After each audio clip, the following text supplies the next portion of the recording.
She was standing in the middle of a room full of people celebrating a man who had once promised to love her, wearing a smile that cost her everything she had left. When she realized that some betrayals don't come from enemies, they come from the people who taught you what family was supposed to feel like. Zaria Bennett had survived 26 years of being the wrong daughter in the wrong household, and she had done it quietly, without drama, without complaint. But tonight, the man she had loved was putting a ring on her sister's finger, and Zaria's mother was clapping. If you've ever been erased by the people who were supposed to choose you, stay with me. This story is for you. Watch until the very end, hit that like button, and drop your city in the comments. I want to see how far this story travels. The invitation had arrived on a Tuesday, which Zaria would later think was the cruelest detail of all. Not a Friday, when she could have lost herself in the noise of the weekend. Not a Monday, when the week's demands would have dulled the edge of it. A Tuesday, which was the most ordinary day of the ordinary life she had spent 26 years trying to survive, and it arrived in a pale cream envelope with gold script lettering, and her name spelled with the careful, deliberate precision of someone who wanted to make sure she understood exactly what she was being invited to witness. Mr. and Mrs. Han cordially invite Miss Zaria Bennett to celebrate the engagement of Han Yuna and Park Jae-min. She read it twice, then a third time. Not because the words were unclear, but because she needed her brain to catch up with what her body already knew. Her hands had gone cold the moment she touched the envelope. Her stomach had dropped before she even broke the seal. Some part of her had recognized, on a cellular level, what was inside before she ever opened it.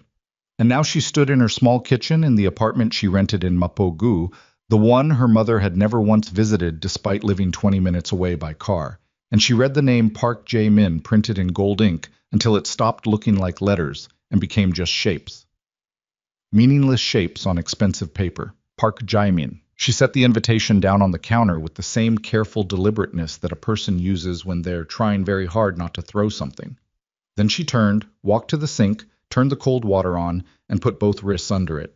She had learned that trick from an old therapist she'd seen briefly at 22, during the last time Jae-min had broken her heart. Cool water on the pulse points when the feelings get too big for the body to hold. She hadn't thought about that therapist in years. Funny how the body keeps the score. She had met Park Jae-min when she was 21 and he was 24, at one of her stepfather's interminable business dinners that she'd been required to attend as a decorative accessory to the family's carefully curated image of success. He had been introduced to the table as a young executive from a finance family, third-generation money, the kind of quiet wealth that didn't need to announce itself because everyone in the room already knew. He had dark eyes and a calm, measured way of speaking that made her feel like he was actually listening, which was so rare in that world that she'd nearly wept from the simple shock of it. They had dated for 14 months. She had believed, with the specific and devastating certainty of someone who has never quite felt chosen, that he was the person she had been waiting for. Not because he was wealthy, not because her stepfamily approved of him, they hadn't particularly, which had been part of the appeal, but because he was the first person who seemed to see her rather than the color of her skin against the backdrop of a Korean family that had never entirely known what to do with her. Her mother, Choi Eun-hee, had married Han Sung-jae when Zaria was 7 years old.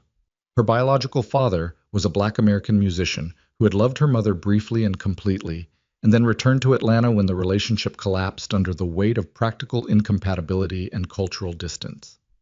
Zaria did not remember him well.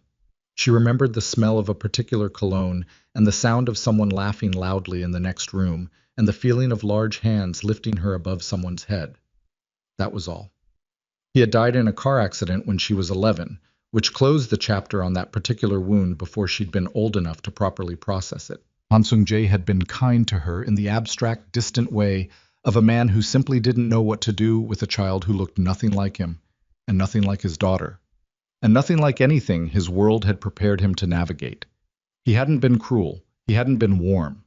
He had been a man who provided a large house in Gangnam and a private school education and a monthly clothing allowance, and considered this a comprehensive fulfillment of his parental obligations. And perhaps in the narrow accounting system of his emotional vocabulary, it was his daughter.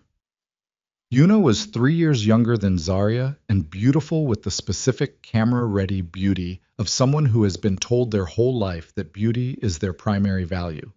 She had her father's jaw and her mother's eyes, her biological mother's eyes, the first wife, the one who had died when Yuna was 4 and who occupied the sacred martyr position in the family's emotional architecture that no living woman could compete with.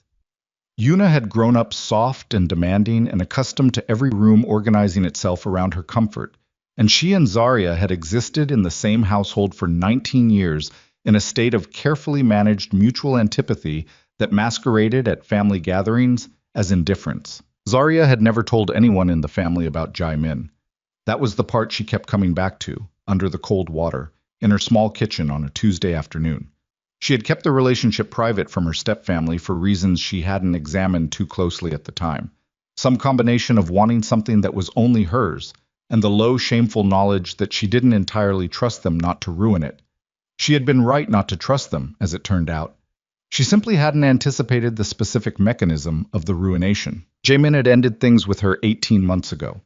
No dramatic confrontation, no final argument. He had simply become gradually, efficiently absent, less responsive, more distracted, increasingly unavailable, until the relationship had died by 1,000 small withdrawals, and she had eventually stopped reaching out because she had too much pride to keep reaching towards someone who was clearly no longer reaching back.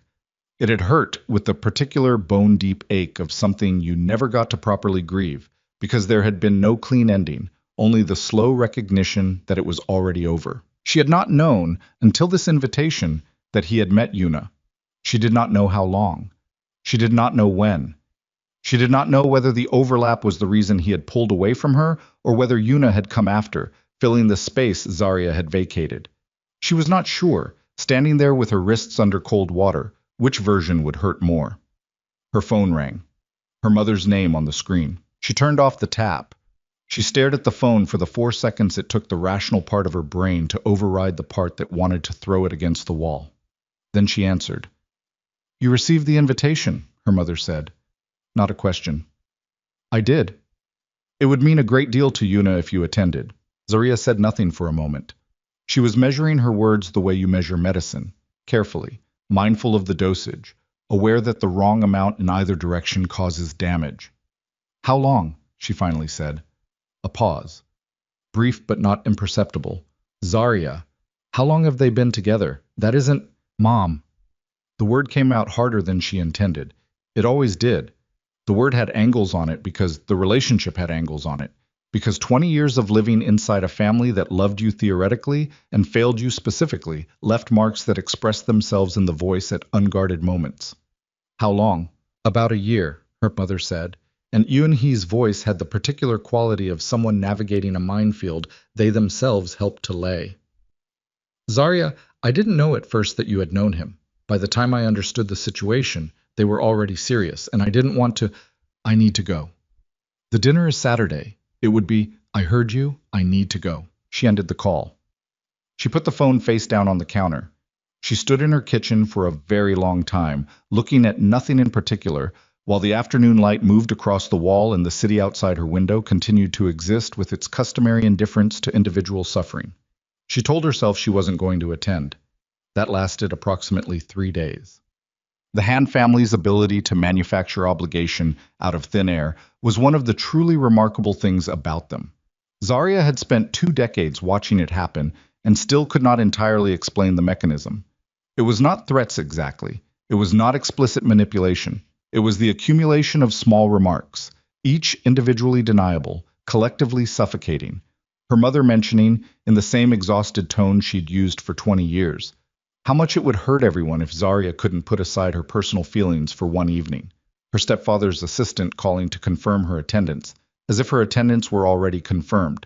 A text from Yuna that read, "I hope to see you Saturday," with no acknowledgement of anything, just that flat, implacable hope, like a stone dropped into still water. She went. She spent 45 minutes getting dressed, which was 35 minutes longer than usual, and she spent most of that time having a running argument with herself in the bathroom mirror about what she was doing and why, and she still couldn't entirely answer the second part.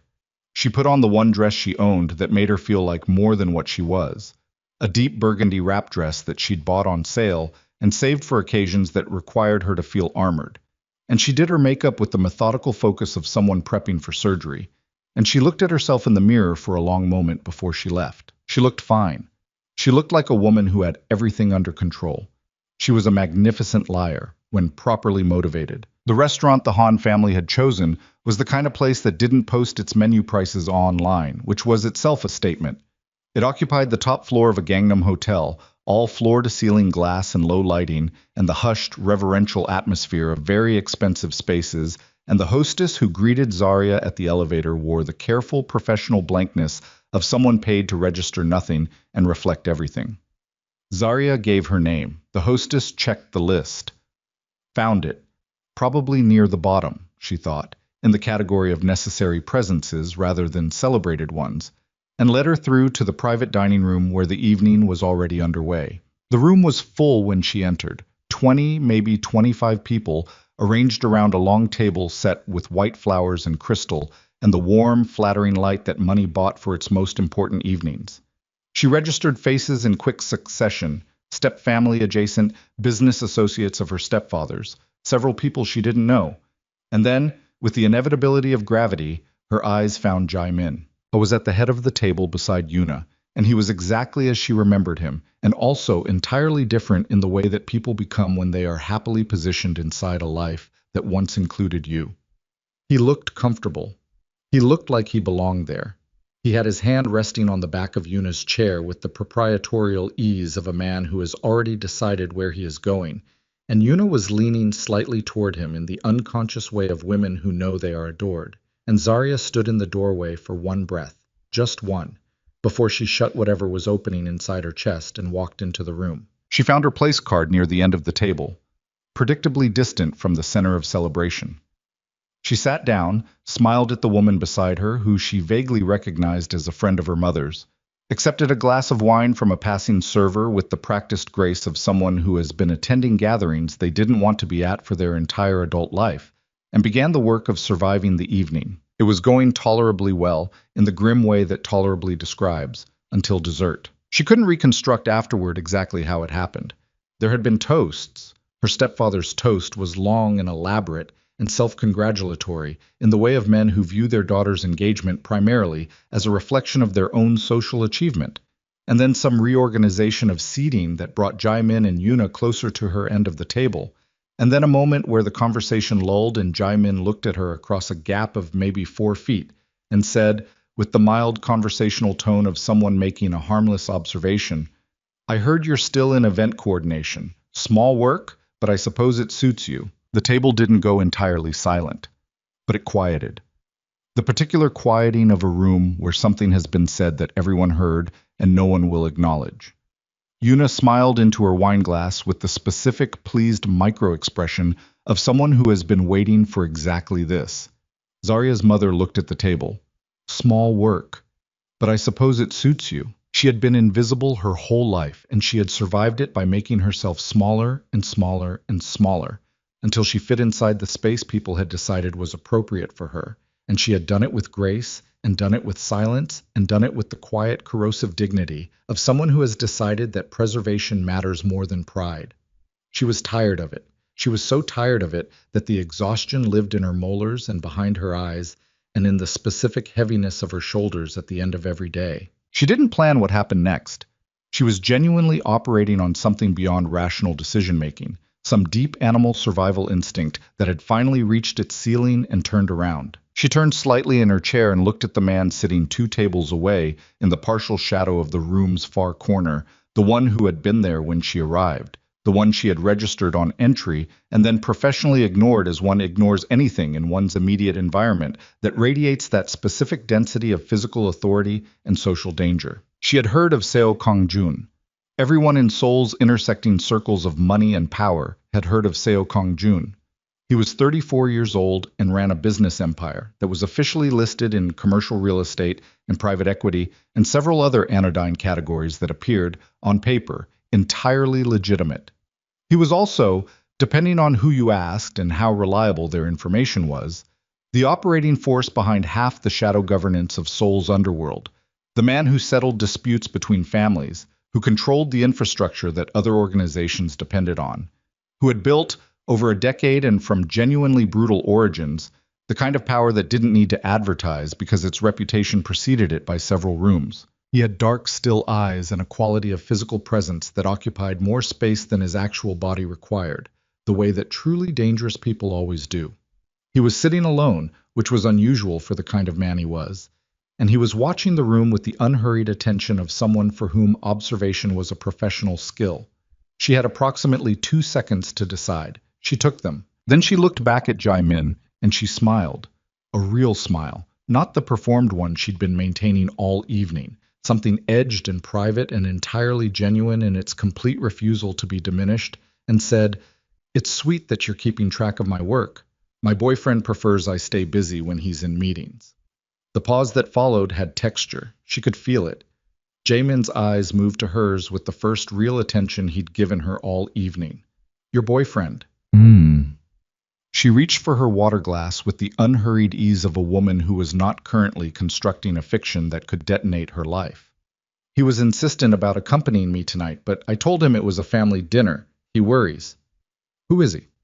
This was her mother, which was a kind of additional punishment Zarya hadn't anticipated. She said it without entirely meaning to. The name came out of her mouth the way things come when the body is running faster than the brain. A survival reflex, a last-second move. The kind of decision that looks like recklessness, but is actually the final product of years of pressure, finding its single exit point. "Seo Kong-jun," she said. The room changed, not dramatically, not loudly. But the quality of the air in it shifted in the specific way of spaces where information has just landed that reorganizes the social gravity of everything. She heard her mother make a small, involuntary sound. She saw Jaimin's expression shift from amusement to something more careful. She saw her stepfather look up from his wine with the alert, calculating attention of a businessman processing new information about the landscape. And then she became aware, with the cold clarity of someone who has made a very significant error, that she could feel eyes on her from across the room. From the table in the far corner. From a man who had apparently heard his own name.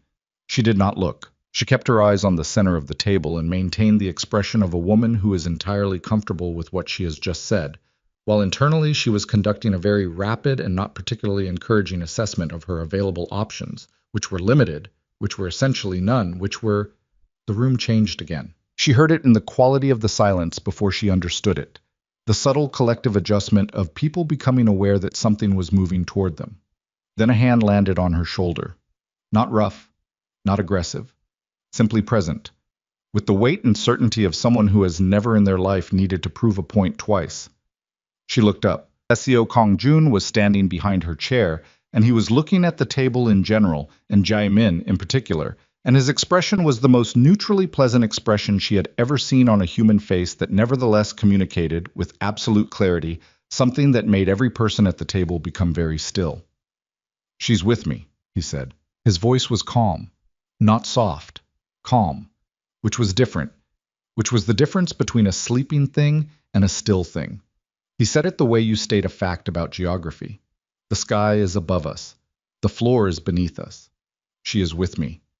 The silence that followed lasted approximately 4 seconds and felt considerably longer. Then he looked down at her, and his eyes were dark and completely unreadable, and he said quietly, for her alone, "Shall we go?" And Zarya Bennett, who had spent 26 years being the woman who stayed and smiled and endured, stood up from the table, picked up her small clutch, and walked out of the room beside the most dangerous man in Seoul without looking back once. The elevator was private, accessed by a key that materialized in Kong-jun's hand with the smoothness of a man accustomed to moving through the world with zero friction, and they wrote it down in silence.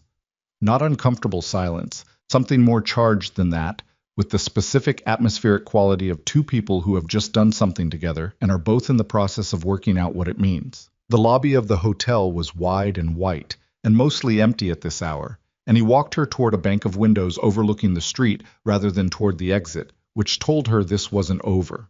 She had known it wasn't over. She had known from the moment he touched her shoulder that this was a different kind of problem than the one she'd walked into that restaurant with, which was saying something. She spoke first because standing in silence while a man like Seo Kong-jun studied you was not a sustainable condition.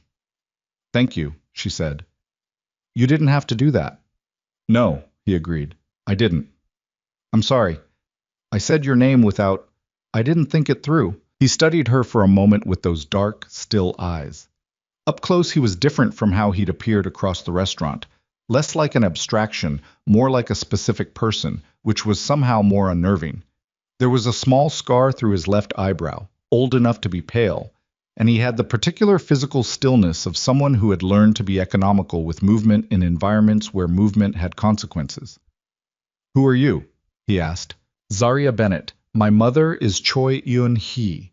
She married Han Sung-jae." Something moved across his expression at the name Han. Brief. Calibrating. "The man at the head of the table." "Yes." "And the man you said was your boyfriend, Park Jae-min, you know him?" It wasn't a question. She answered it anyway because she was tired and because lying to this specific man seemed like a category error. "We dated. He's marrying my stepsister. I was there to watch it happen." He absorbed this with no visible reaction. Then, why his name? Why mine specifically? It was a fair question. She had been asking herself the same thing in the elevator and was not fully satisfied with the answer. "You were the most dangerous person in the room," she said, because she had decided honesty was the only viable currency here. Jaemin needed to feel what it was like to be the smaller thing for once. Kongjun looked at her for a long moment. Something in his expression shifted by a degree so small she almost missed it. "And now?" he said. "What happens when the story spreads that Seo Kongjun was at that table and confirmed it?" "I don't know," she said. "I hadn't thought that far." "It will spread," he said simply. "By morning." She closed her eyes briefly, opened them. "I'm sorry. I'll correct it. I'll say I misspoke, or that makes it worse." He said it without irritation, with the flat, practical certainty of someone assessing a tactical situation. A retraction invites more questions than the original claim. "Then what do you suggest?" He looked at her for another of those long, measuring moments that she was beginning to recognize as a processing habit, the outward stillness of an extremely fast internal calculation. Then he said, "Are you working tomorrow?" The question was so unexpected that she almost didn't answer. "It's Wednesday. I have a client meeting at 10. After that?" "I'm free afternoon." "Then you'll come to my office at 1 o'clock, he said. "We'll discuss the details." He produced a card from his jacket, plain, matte black, just a name and a number, and held it out to her. "Unless you'd prefer to handle the fallout on your own." She took the card. She looked at it, then at him. "Why are you doing this?" He didn't answer immediately. And when he spoke, the words were deliberate in the way of things said by someone who almost never explains themselves. "Han Sung-jae owes a significant amount of money to several people I know. The Park family has been a subject of my attention for some time. Your situation may be convenient." He paused, and something that might have been the ghost of an expression passed over his face. "And you chose my name specifically because I was the most dangerous option available. That suggests better judgment than most." He inclined his head with the minimal courtesy of a man for whom elaborate social gestures are unnecessary, then turned and walked toward the exit, where a black car was already waiting at the curb with the specific, practiced precision of an organization that anticipated every movement before it happened. Zaria stood in the hotel lobby with his card in her hand, and the remnants of an evening she hadn't survived so much as detonated, and she looked at her own reflection in the darkened glass of the window. And the woman who looked back at her was slightly disheveled and entirely off balance, and more alive than she had felt in a very long time. She slept badly. She woke early. She sat with her coffee and the matte black card, and she told herself multiple times that the rational decision was to call the number and cancel. That inserting herself into the orbit of a man like Seo Kong-jun was not a correction to the problems of her life, but an acceleration of them. That she had acted impulsively in a moment of pain, and the adult thing to do now was to absorb the consequences quietly and move on. She was very convincing. She had spent her whole life being very convincing on the subject of accepting what the room decided to give her. At 12:45 the next day, she got in a cab and gave the driver the address on the card. Oh, his building was in Yeongdong-PO, which was not where she had expected. She had been imagining Gangnam, the glass towers of conspicuous success. But she revised her understanding immediately when the cab pulled up to it. It was a mid-rise, dark glass and reinforced steel, nothing about the exterior that announced itself, and she understood that this was intentional. A building that didn't need to impress because the people who needed to know already knew. There was a reception desk in the lobby staffed by a woman in her 30s who had the focused, unflappable quality of someone who processed things well above her pay grade without visibly registering any of it, and she checked Zaria's ID with a process that was brief but not casual, and she was accompanied to the elevator by a man in a dark suit who said nothing, and whose presence was itself a statement about the infrastructure of access in this building. The office on the 14th floor was large and ordered and bare in a way that felt like choice rather than absence. A desk, several chairs, a wall of windows looking west toward the river, and a table where Seo Kang-jun was already standing when she entered, talking to someone on his phone in a tone so quiet she could barely hear the words. He raised a hand to indicate she should sit, which she did, and she used the 90 seconds it took him to finish the call to regulate her breathing and remind herself that she was a person who had managed difficult situations before. He ended the call and turned to face her, and he was wearing the kind of clothes that cost the same as her monthly rent, and wearing them with the complete indifference of a man to whom this is simply the texture of daily life. And he looked at her for a moment with that same measuring quality as the night before. "You came," he said. "You didn't think I would?" "I gave it 60%, he said, which was a specific enough answer that she found herself surprised by it. "What made you uncertain?" "You seem sensible," he said. "Sensible people generally avoid situations like this one. And yet you suggested it." A corner of his mouth moved. Not quite a smile. More like an acknowledgement that the point was valid. He pulled out the chair across from her and sat down, and he folded his hands on the table with the relaxed authority of a man who is never in a hurry because time arranges itself around him. "Here is what I'm proposing," he said. "The story is already circulating. By last night, it had reached 3 people outside that room. By now, it's considerably more. The most efficient response is not a retraction. It is a confirmation." She looked at him steadily. "You're suggesting we pretend to be in a relationship. For a defined period, 6 to 8 weeks. Enough time for the relevant parties to adjust their calculations, and for certain business matters I have with the Han and Park families to reach their natural conclusions." He paused. "In that time you would move to my residence. I would not move anywhere. For security purposes," he continued, with the unperturbed quality of a man who expected obstacles and considered them data rather than problems. "There are people connected to the Park family who will, if they believe this story, attempt to verify it or undermine it. You being in my building is not an aesthetic choice. It is a practical one." She looked at him. He looked back at her with absolute patience. "And what do I get," she said, "besides security from a problem you and I collectively created last night?" "Protection from your family," he said, and the words were so precisely placed that they landed without cruelty, but without softness either. "A position, resources. And by the end of 8 weeks, a situation in which the people who have managed you for 26 years no longer have any leverage." She was silent for a moment.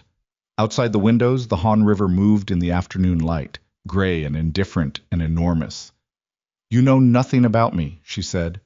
"I know more than you think," he said, which was the truest and most disturbing thing he had said yet. And she should have asked him to explain it, and she didn't. And she would spend a very long time later wondering whether everything that followed might have been different if she had pressed him on it in that moment, in that quiet room, before she nodded and said yes. But she nodded, and she said yes. And the life she had been living, the careful, diminished, survivable life, ended in that moment as finally as if someone had drawn a line through it, and something else, something she could not yet name or measure or trust, began. The car that collected her things arrived on Thursday morning. Not a moving truck. She hadn't expected a moving truck, hadn't imagined that a man like Seo Kang-jun operated in the register of moving trucks. But a black SUV with 2 men who carried boxes with the efficient, wordless competence of people, for whom this was a routine task, and who did not comment on the smallness of her apartment or the modest inventory of her life, and who were finished in under 40 minutes. She had packed herself. That had been important to her in a way she couldn't entirely explain but didn't feel the need to justify. She packed her own clothes, her own books, the framed photograph of her and her college roommate taken at a beach in Busan 6 years ago.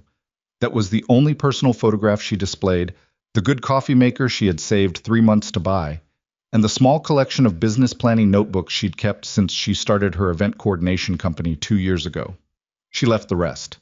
There wasn't much rest. She stood in the empty apartment for a moment after the last box went out, in the particular silence of a vacated space that still carries the shape of a life. She had lived here 3 years. She had been mostly alone here and occasionally lonely here and always, underneath everything, slightly temporary here, as if she were waiting for the real version of her life to begin, and this was the waiting room. She did not feel sentimental about leaving it. That bothered her a little, because she thought perhaps she should. She turned off the lights and pulled the door shut and did not look back.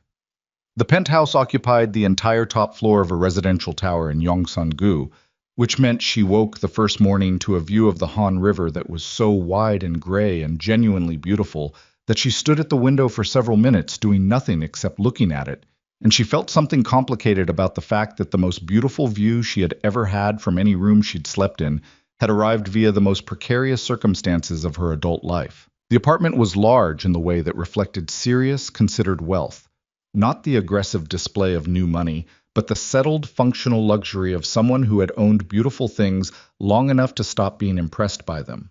Clean lines, muted colors, art on the walls that looked real in a way she wasn't qualified to assess, a kitchen with professional-grade appliances that appeared entirely unused, which tracked with what she was learning about how Kangjun operated.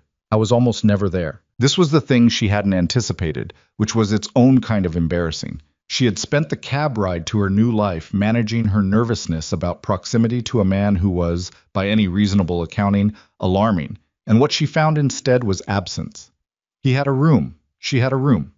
There was a housekeeper named Mrs. Yoon who arrived every weekday morning and communicated with Zarya through a combination of minimal Korean and expressive nonverbal efficiency.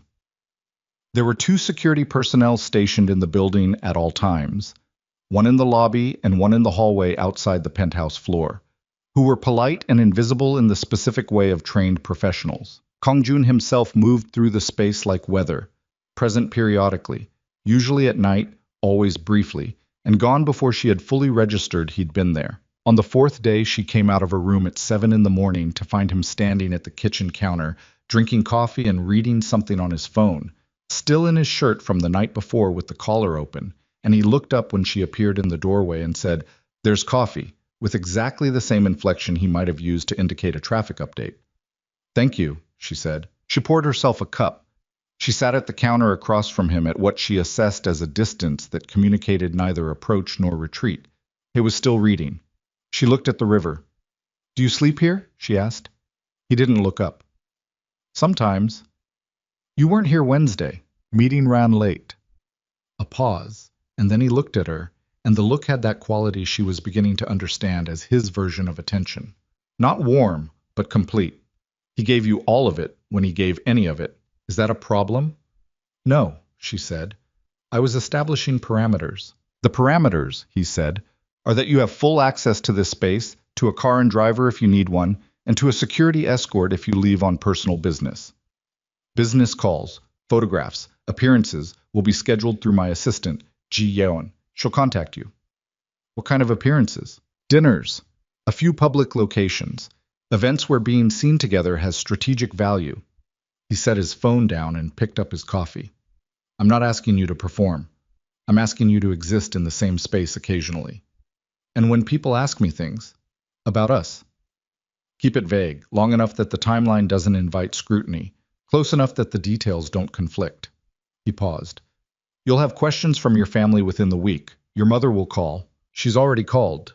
Something moved across his face. "What did she say?" "She wanted to know if it was true. I told her yes." Zarya looked at her coffee. "She wanted to know how long. I told her a few months.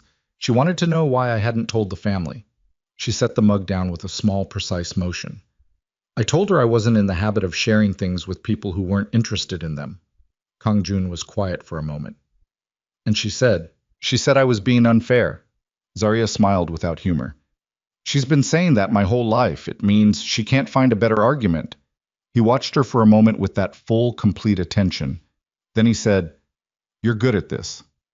"At what?" "Surviving things that should have broken you." He said it without sentiment, the way you'd note a useful mechanical property. Then he picked up his phone again, and the conversation was apparently over, and she sat with her coffee and the river view and the complicated, unwelcome warmth of having been accurately seen by someone she hadn't given permission to look. Ji-yeon was 30, relentlessly efficient, and communicated in the clipped, information-dense shorthand of someone for whom words were a resource to be conserved. She called Zarya on Friday afternoon and outlined 3 upcoming appearances: a business dinner the following Wednesday, a Saturday event at a gallery opening in Insadong, and a lunch meeting 2 weeks out where Kong Jun would be meeting with a real estate consortium that included, as Zarya noted with a specific internal sensation she identified as the intersection of useful and nauseating, Han Sung-jae. "My stepfather," she said. "Yes," Ji-yeon said. "Mr. Seo is aware." "What does he want from that meeting?" "That's not information I have for you," which was its own kind of answer. She thanked Ji-yeon and ended the call and sat at the desk in her room with her event coordination notebook open in front of her and wrote nothing in it for several minutes, thinking instead about the specific phrasing Kong Jun had used in his office on Wednesday. "Certain business matters I have with the Han and Park families." She had accepted this without pressing it because she had been in a state of controlled internal crisis at the time, and because pressing Seo Kong Jun for information he hadn't offered seemed like the kind of thing that required more ground than she'd had. She had ground now. She was sleeping in his apartment and eating from his refrigerator and being managed by his assistant. She had made a calculation, and she was living inside it, and if she was going to survive it with her judgment intact, she needed to understand what she had walked into. She called Ji-yeon back. "I need a meeting with him. 30 minutes. This week." A brief pause. "I'll check his schedule." "Tell him I said it's not negotiable." Another pause, slightly longer. "I'll tell him." He came home that night at 10:30, and she was still up, which was partly insomnia and partly determination, and when she heard the elevator and then the front door, she came out of her room and she said, "I need 30 minutes. He looked at her with that still, calibrating gaze. He was carrying his jacket over one arm, and he looked tired in the controlled way of someone who manages their tiredness the way they manage everything else, strategically, without public acknowledgement.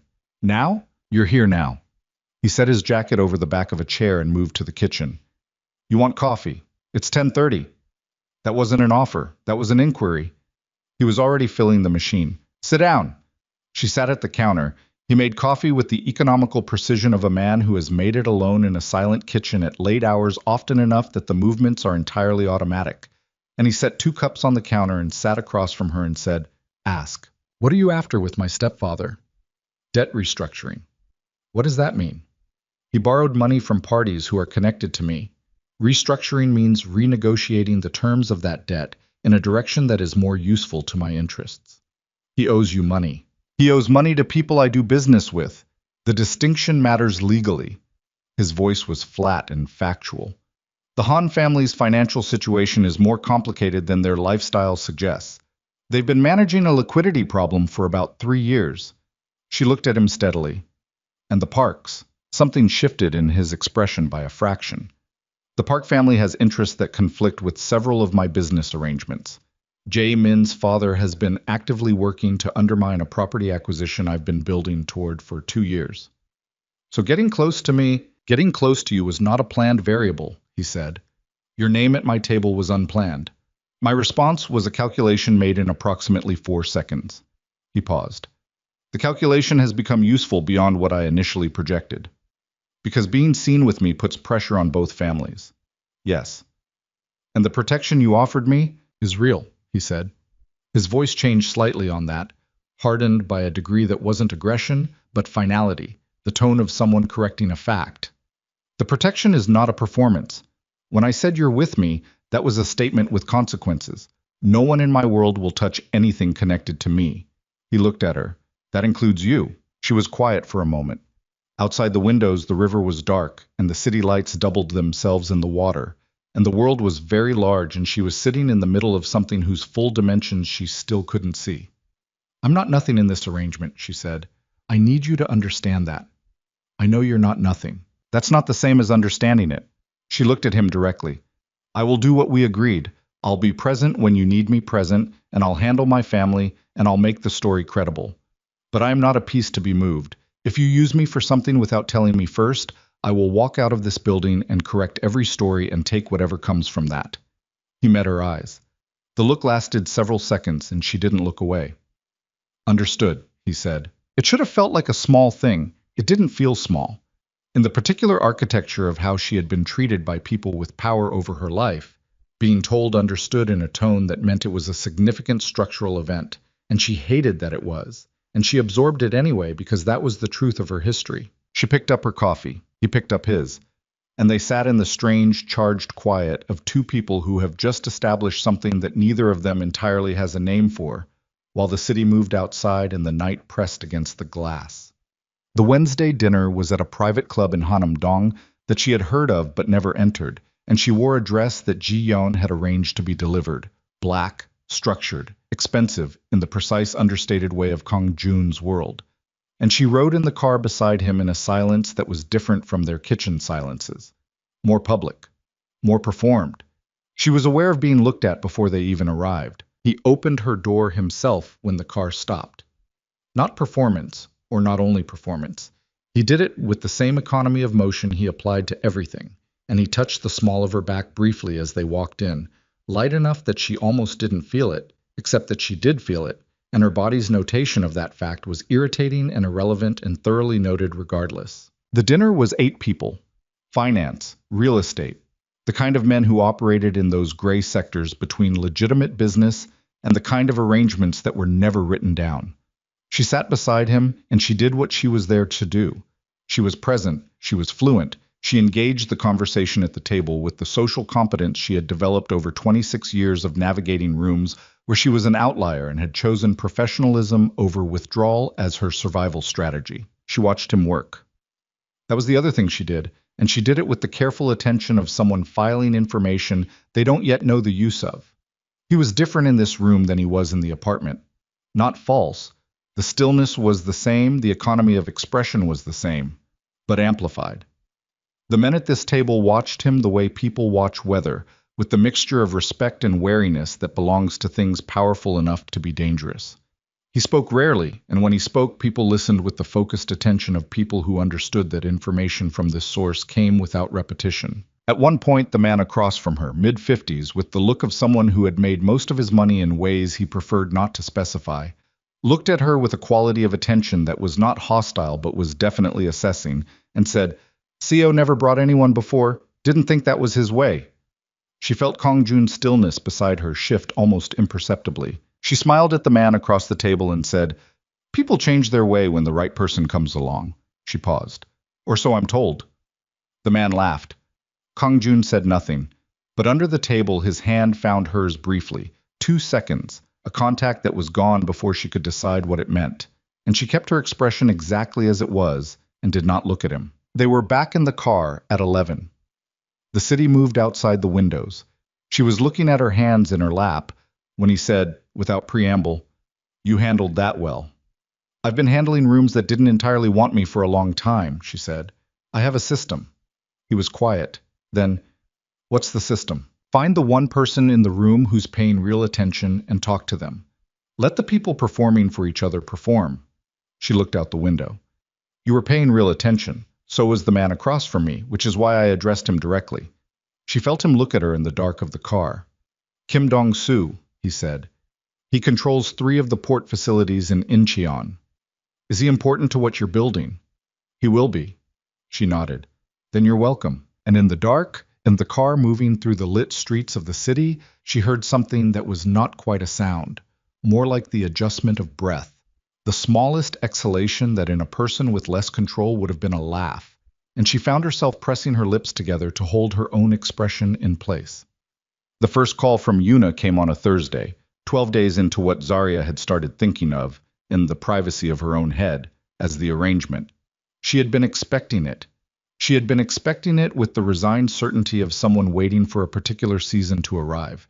And when the name appeared on her screen, she set down the proposal she'd been editing, stood up, walked to the window, and answered. "Unni," Yuna said, using the Korean honorific with the specific calculated warmth she deployed when she wanted something, the warmth that always made Zarya's back teeth press together. "I've been trying to reach you." "I saw. I've been busy." "I can imagine." A pause, perfectly timed. "It's quite the surprise. Kang Jun-si, everyone's talking."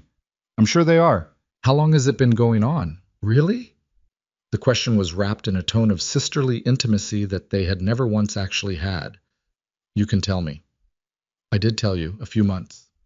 Right before Jae-min and I got together, Yuna said, and the mildness of the delivery was its own kind of weapon. What a coincidence. Zarya looked at the river. Her reflection in the glass was a woman she recognized, controlled, careful, holding the line. Was there something you needed, Yuna? Appa's been asking about him. About Kong Jun. He's concerned.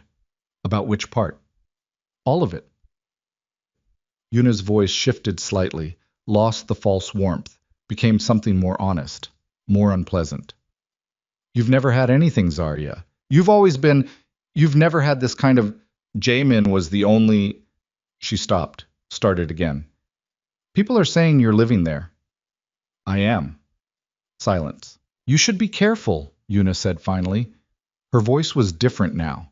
Not warm, not hostile. Something that, in another relationship, might have been something closer to genuine. Men like that. They use people. And when they're done, thank you for the advice, Zarya said. I'll think about it. She ended the call. She stood at the window for a long time after that, because Yuna had said something that was true, and she was not so far gone into whatever this was that she had forgotten it. Men like that use people. It was not a wrong observation. It was, in fact, the central operational fact of the situation she had agreed to. And the part that required her honest attention was not whether it was true. It was that she had been standing in a kitchen with him at 10:30 at night and sitting beside him at a table with his hand briefly covering hers, and she was no longer thinking about the arrangement with the same clinical detachment she had started with. That was the problem. She went back to her proposal. She worked until 2 in the morning. She did not allow herself to think about it further that night. He came home late again, but she heard him this time through the wall. Not sound exactly, just the specific quality of the building's silence changing when he was in it. She had learned, over 2 weeks, that he moved very quietly for someone his size, and she'd learned to register the particular atmospheric pressure of his presence that preceded any actual sound or sight of him, which was information about herself that she filed away without examination. She was already up when he came to the kitchen, because she had been up for an hour, and she had made coffee out of habit or stress or some combination of both. And when he appeared in the doorway, she pushed the second cup toward him without being asked. He looked at it, looked at her. It's 2 in the morning. I know what time it is. He sat down. He looked tired, genuinely tired, not the managed tiredness she usually saw, but the kind that gets through the defenses when the hour is late enough and the defenses are occupied elsewhere. There was something on his face that she hadn't seen before. Not softness exactly, more like erosion. Hard night, she said. Not a question. He didn't answer immediately, which she'd learned was not evasion, but processing. Complicated, he said finally. Do you want to talk about it or not? He looked at her, and the look had something in it that she hadn't catalogued yet, a frequency she was still learning to read. Not tonight, he said. Okay. She folded her hands around her own cup. He drank his coffee. Outside the windows, the river held the city's light in long reflections that moved and broke and moved again. And the silence between them was, for the first time since she'd moved in, not the silence of 2 people managing distance, but of 2 people choosing the same quiet space deliberately. My mother came to see me today, he said after a while. She had not known he had a mother. Had known it logically, of course, but had not known it as a present fact, as a person who could arrive. Here? At the office. He was looking at the window. She does that sometimes. She doesn't call first. What did she want? To know if the story about you was real. A pause. I told her it was. What did she say? I was quiet for a moment. She said it was about time. And something in his voice on that, a very small, very suppressed thing, made her chest do something she absolutely did not have time for. She looked at her coffee. He looked at the river. The city moved below them, enormous and indifferent, and Zarya was aware with a frightening clarity that somewhere between the restaurant and the penthouse and the dinners and the 2 in the morning coffee and the not-quite sounds that might have been laughter in dark cars, she had begun to lose track of what was the arrangement and what was the front door opened. Not the elevator, the front door, from the inside, which meant building security, which meant something had been cleared through the building system, and both of them came off their stools at the same speed, which told her later that they were more in sync than she had been allowing herself to register. The man who came through the door was one of Kong Jun's. She could see that immediately. Dark suit, the same contained physical quality as the men in the lobby. But his face was wrong. Not wrong like threat, wrong like news. He looked at Kong Jun and said 3 words in Korean that Zarya's language skills, still developing, caught only partially, and what she caught was enough to feel the temperature of the room change. Kang Jun's face went entirely, absolutely still. She had seen him still before. She had seen him professionally still, strategically still, the stillness he used as a tool. This was different. This was the stillness that lived before movement, the stillness of something that has just received information and has not yet decided what to do with it. He spoke to the man in a low, rapid exchange she couldn't follow, and then the man left, and Kong Jun stood with his hands flat on the kitchen counter, looking at nothing, breathing in a way that was controlled but different from his usual controlled. "What happened?" she said. He was quiet for a moment. "Kim Dong-soo," he said. The name was familiar. The man from the dinner, the port facilities, the one she had identified and engaged, and who he had called important to what he was building. He had a meeting this morning with Park Jae-min's father. Something cold moved through her. They've been talking for 3 weeks, he said. Before the dinner, before our appearance there. He stopped. He went to our dinner and reported everything. She looked at him. He was still looking at nothing, but his jaw had tightened by a degree that spoke to something very far below the controlled surface. "What does that mean?" she said. "It means Park Jae-min's father knows the arrangement is deliberate. It means he knows where you're living." He looked at her then, and the look had an edge she hadn't seen before, not toward her but near her, the edge of a man who has encountered a problem in a sector he had considered managed. "It means the timeline I was working with is no longer accurate." "What does that mean for me?" I was quiet for a moment, and she could see him calculating with the specific, visible effort of someone whose calculation has just had a significant variable change. "It means," he said slowly, "that you can't go anywhere without security from tonight. Not your office, not client meetings, I'm not going to be managed like Zarya." His voice was quiet. Final. "The Park family does not operate the way your family does. They don't make things difficult. They make things dangerous. If Jae-min's father believes you are the fastest path to leverage over me..." He stopped. "I am not telling you this to control you.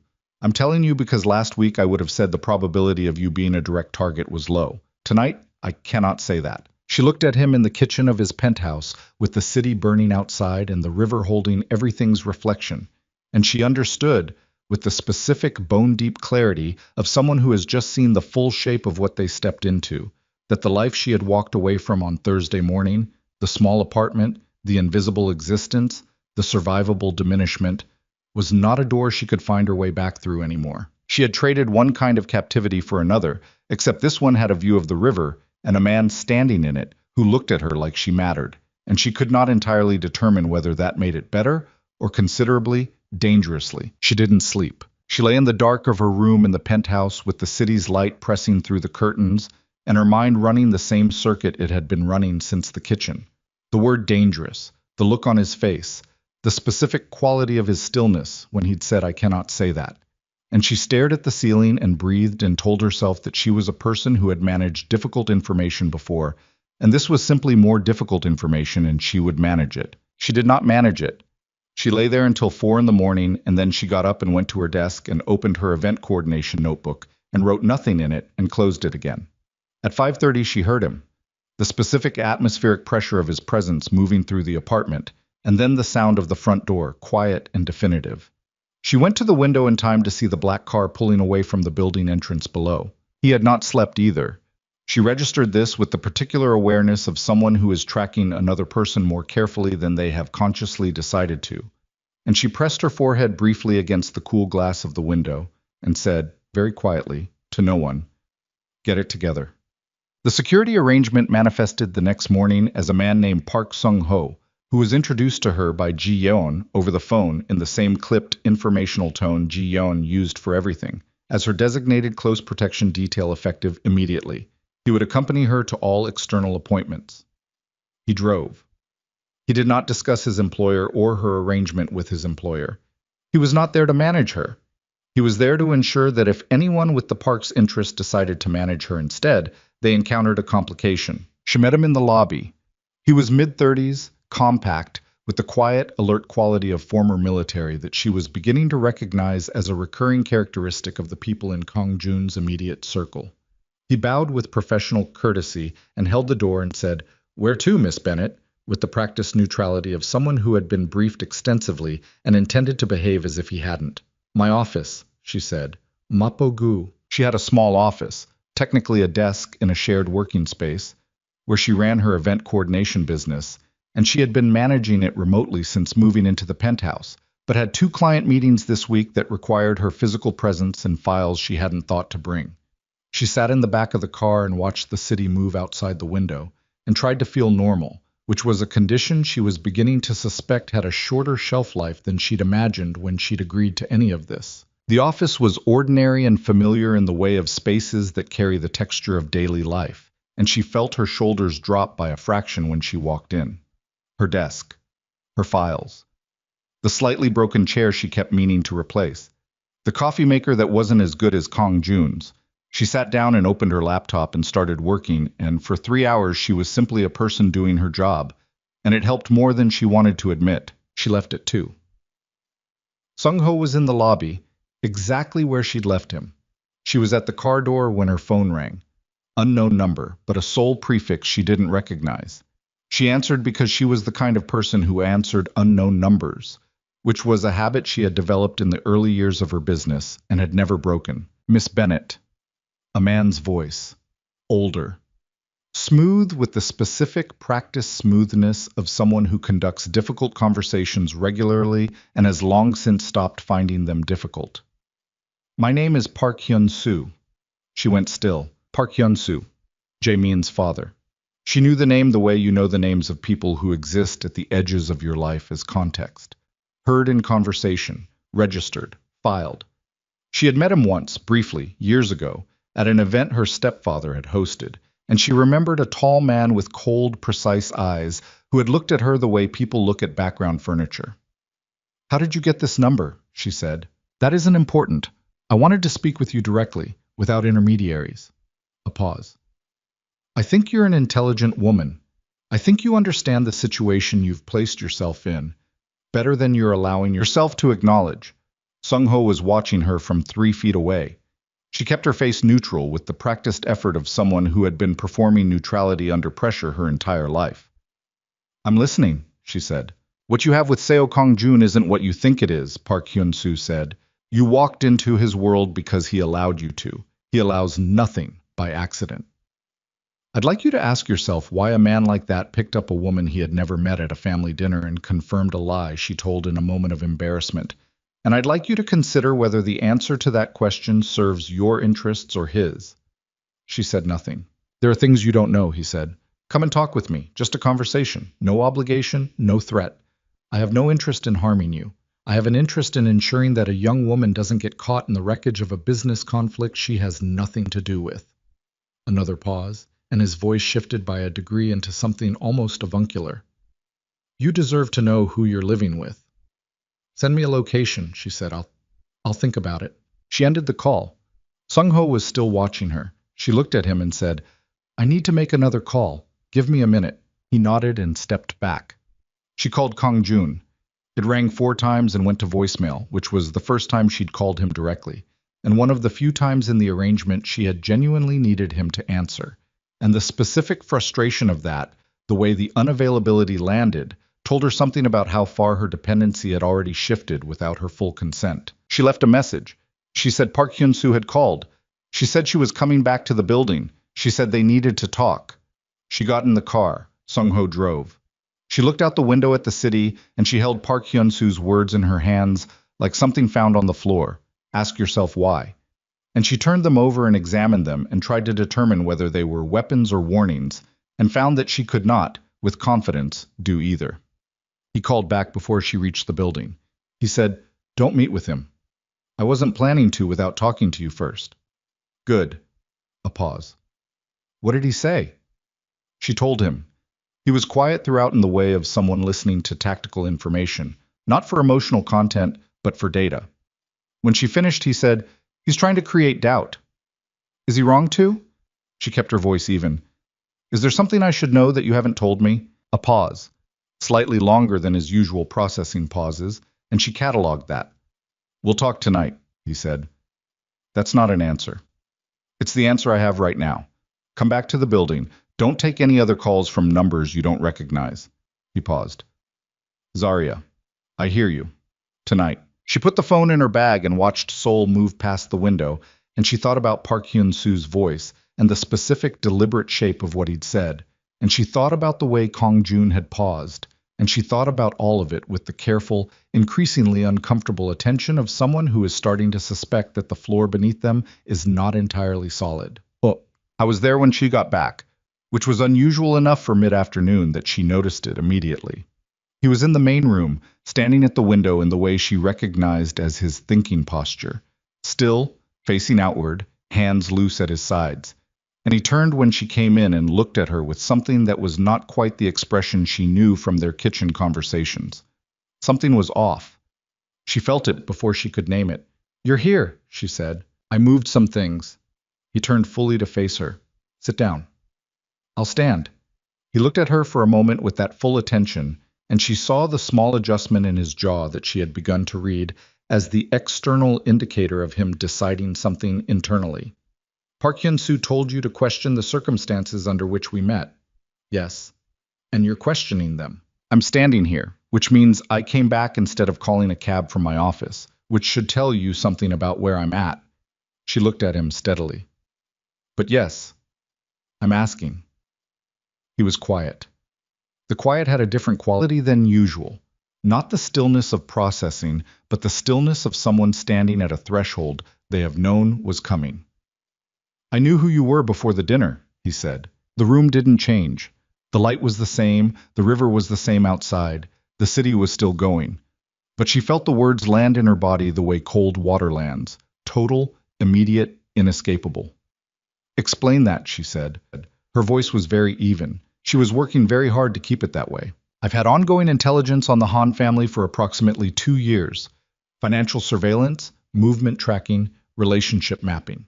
He held her gaze with the steady, deliberate quality of someone delivering information they know will cause harm and have decided to do it cleanly, rather than soft. "You appeared in that monitoring as a peripheral figure, the daughter who didn't fit, the one who was used as social filler when needed and otherwise kept at a distance." He paused. "I had a file on you, Zarya. Photographs, work history, financial records, the relationship with Jae-min." The silence lasted long enough for the information to fully arrive. "You knew about Jae-min," she said. "Yes?" "Before the dinner?" "Yes." "You knew he had ended things with me and was engaged to my stepsister?"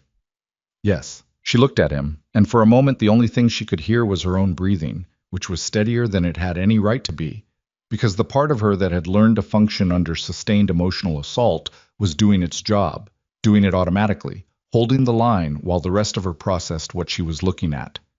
"The dinner," she said. "You were there." "The dinner was a scheduled monitoring opportunity. Han Sung-jae's social events are useful for... Were you going to make contact with me?" A pause. "Not initially. You weren't the target of the evening. But you knew. When I said your name, you already knew everything about me, and you stood up and put your hand on my shoulder and said, 'She's with me,' and you knew exactly what you were doing." "Yes," he said. No qualification, no softening, just the word. She turned away from him. She walked to the window and she stood there with her back to him, and she looked at the river and she breathed with the terrible, disciplined steadiness of someone who has learned that breaking down in front of people who hold power over you is a luxury you cannot afford. She thought about the kitchen at 2 in the morning.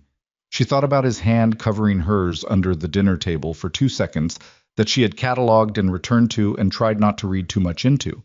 She thought about the specific, devastating accuracy with which he had said, "You're good at surviving things that should have broken you," and she understood now the full shape of that he had known what those things were before he said it, that the observation had been built on a file, on surveillance, on 2 years of watching her life from a distance and noting its contours. She had felt seen. She had felt genuinely, carefully seen for the first time in longer than she could accurately remember. It had been research. "How much of it was real?" she said. She was still facing the window. "The coffee at 2 in the morning, the conversation about my mother, the dinner, your hand, Zarya. How much?" She turned around. Her eyes were dry and her voice was level, and she was deeply, completely furious, in the specific way of someone who has survived too much to fall apart and knows it, and finds it sometimes a gift, and sometimes its own kind of imprisonment. I need an answer. He looked at her, and she saw it. What she might have called in another context a crack, the very small but genuine breach in that controlled surface. You stopped being part of the strategy before the first week was over, he said. Everything after that, that's not an answer. It's the only answer I have. His voice had changed. The flatness was gone.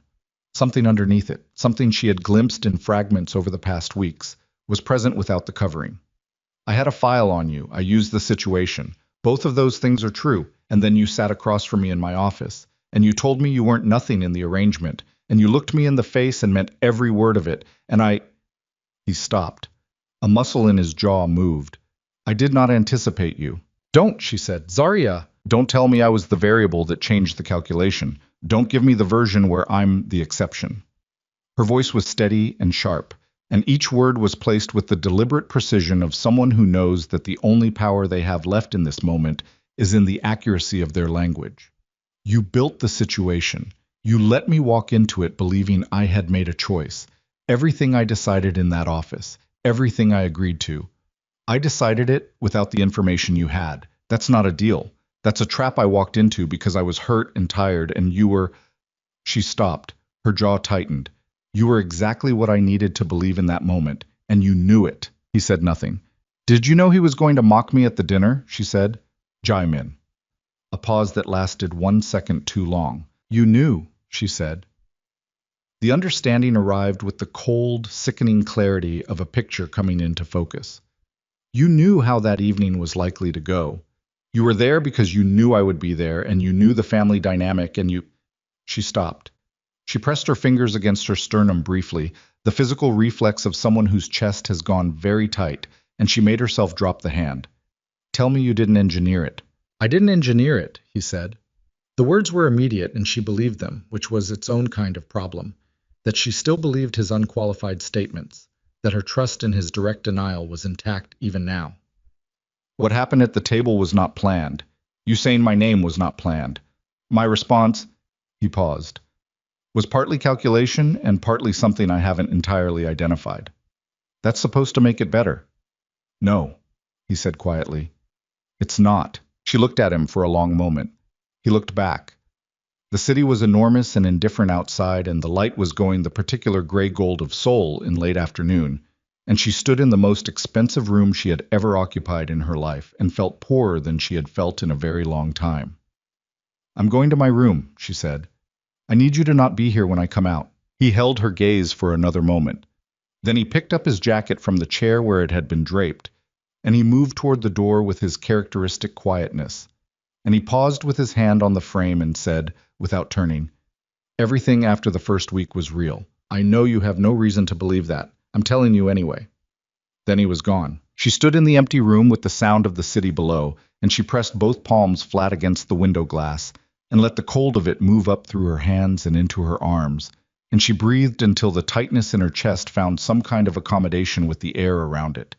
She stayed like that for a long time. Then her phone buzzed. Not a call. A text. From a number she didn't recognize, and when she opened it there were 3 words and a link, and the 3 words were, look at this. And the link resolved to a document when she clicked it, and the document was on Kong Jun's business letterhead, and it was dated 11 months ago, 8 months before the dinner, and it was a strategic brief, and her name appeared in it 6 times with annotations, and the annotations included a phrase she had to read 3 times before she could process it, a phrase in clean professional language that said, in the particular sanitized vocabulary of strategic planning, that her emotional vulnerability relative to the Park Han family structure made her a potentially viable. Her phone rang. It was Sung Ho from the lobby, and his voice had the specific, controlled urgency of someone delivering bad news with professional restraint. And what he said was that there were 2 men in the lobby who were not building security and who had come through a side entrance that should have been locked and who were asking, at the front desk, for her by name. And Zarya stood in the penthouse with the document on her screen and the city burning below her and the river holding everything's light, and she understood, with total terrible clarity, that Park Hyun-soo had not called her to warn her. He He had called her to make sure she was standing alone when the next move came. She moved before she finished thinking. That was the thing she would remember afterward. Not a decision, exactly, but a physical event, the body overriding the brain's need to process and simply acting, because the brain was still standing in the rubble of everything she'd just read, and the body understood that standing in rubble was not a survivable long-term position. She closed the document. She closed the app. She looked at the room with the rapid functional assessment of someone who had suddenly completely understood that the space she was in was not safe. Her bag was on the desk. She grabbed it. Phone, keys, the small notebook, the external drive where she kept client backups. She swept them in with the automatic muscle memory of someone who has packed quickly before, and she was at the door when she stopped. Sung-ho had said 2 men in the lobby asking for her by name. Sung-ho was in the lobby, which meant the lobby was already complicated, which meant the elevator was already complicated. She called him back. He answered on the first ring. "Where are they now?" she said. "Still at the desk. Building security is engaged. 2 minutes, maybe less, before it escalates." "Is there another way out?" A pause. "Service elevator. Kitchen level. I'll text you the code." "Do it." She ended the call. The text came in 6 seconds. She moved through the penthouse toward the kitchen and the secondary door she had noticed on her first day, and filed away with the specific, automatic attention of someone who always knew where the exits were. And she hit the service corridor at a pace that was just below running, because running in a corridor makes sound, and sound was information she was not willing to give to anyone right now. The service elevator was smaller and slower and smelled of cleaning supplies, and it took 45 seconds to reach the kitchen level, which was the longest 45 seconds she had experienced in recent memory. She watched the numbers change with her back against the wall, and her bag pressed to her chest, and her mind doing what it had always done under extreme pressure. Not shutting down, but sharpening, the way cold sharpens things, cutting away everything except the immediate operational question. The kitchen level was empty. She came out into a delivery corridor, concrete and fluorescent lit, and found the exterior door and pushed it open into the cold air of the building's service entrance, which faced a narrow alley running parallel to the main street. She stood in the alley for 3 seconds, deciding. She called Kang Jun. It rang. Once. Twice. She was on the verge of ending it and trying Ji-yeon when he picked up, and his voice was immediate and different, already alert, already reading something in the single ring count or the hour or some other variable she couldn't identify. "Where are you?" he said. Not hello. "Service alley behind the building. There are 2 men inside asking for me by name. Sung-ho is managing them, but don't move." His voice had changed entirely.